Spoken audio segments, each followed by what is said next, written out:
For today's video, dahil alam kong sawang-sawa na kayo sa breakfast buffet ng La Carmela de Boracay, i-try naman natin ang kanilang dinner buffet. Pero bago kami nag-end up sa desisyon na dito kami mag-dinner sa La Carmela, ay nag-ikot-ikot muna kami dito sa island ng Boracay at wala kami nakitang masarap. So no choice kami, balik kami dito sa hotel, and ang kinagandahan pa dito, meron kaming discount. At grabe, ang daming pagkain pala dito pagka dinner. At umpisahan agad natin ang judgment dito sa kanilang mga pasta. Meron sila ditong tuna penne pasta at Filipino style spaghetti. At dahil nga buffet ito, wag na tayo mag-expect ng mataas pagdating sa mga pagkain. Masarap naman siya at pwede na. Magugustuhan to nung Pilipinang nagpunta ng Taiwan dahil sa kagustuhan niyang ma-experience ang trend, hindi lang siya nagpa-picture kundi nagpasagasa na rin. Charot.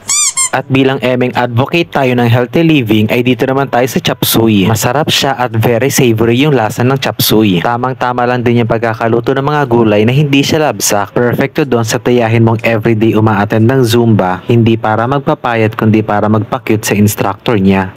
Dito naman tayo sa aking all-time favorite, ang Shanghai. Masarap naman siya at proportion lang din yung dami ng karne at yung kapal ng wrapper. Perfecto doon sa kapitbahay mong bibilib ka sa sobrang yabang, pero baon naman pala siya sa dami ng utang.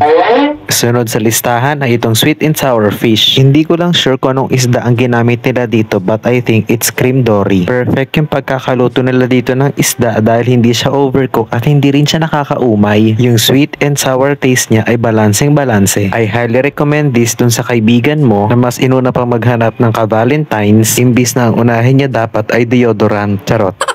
Dito naman tayo sa pininyahang manok. Nothing special, just your typical na pininyahang manok. Actually, mas masarap pa nga yung lutong bahay eh. Perfecto dun sa mga kaibigan mo na magpapapayat na daw ngayon 2025, pero imbis na ang timbang nila ay mabawasan, bakit parang mas lalo atang nadadagdagan?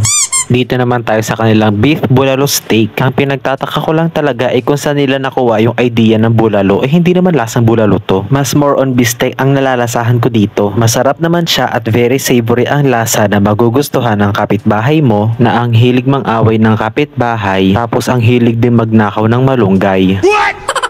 Tapos meron din sila ditong do it your own na pansit ata to. Sa buffet table ay merong noodles, ang katerbang gulay, tapos mga sauces na walang pangalan. Kaya pinaghalo-halo ko na lang silang lahat at ito ang reaction ko nung pagkain ko niyan. Hindi siya masarap. Kaya napainom ako ng tubig nan para mahugasan yung bibig ko. Hindi kami manguhula kaya next time La Carmela pakilagyan naman ng pangalan yung sauces ninyo. Kaloka.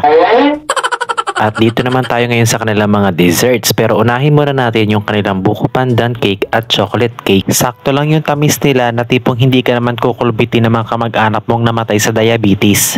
Very subtle lang at hindi naman overpowering yung flavors ng pandan at ng chocolate. Perfecto doon sa kapitbahay mong dog lover daw. Yun pala kaya love niya ang mga dog kasi gusto niyang gawing pulutan.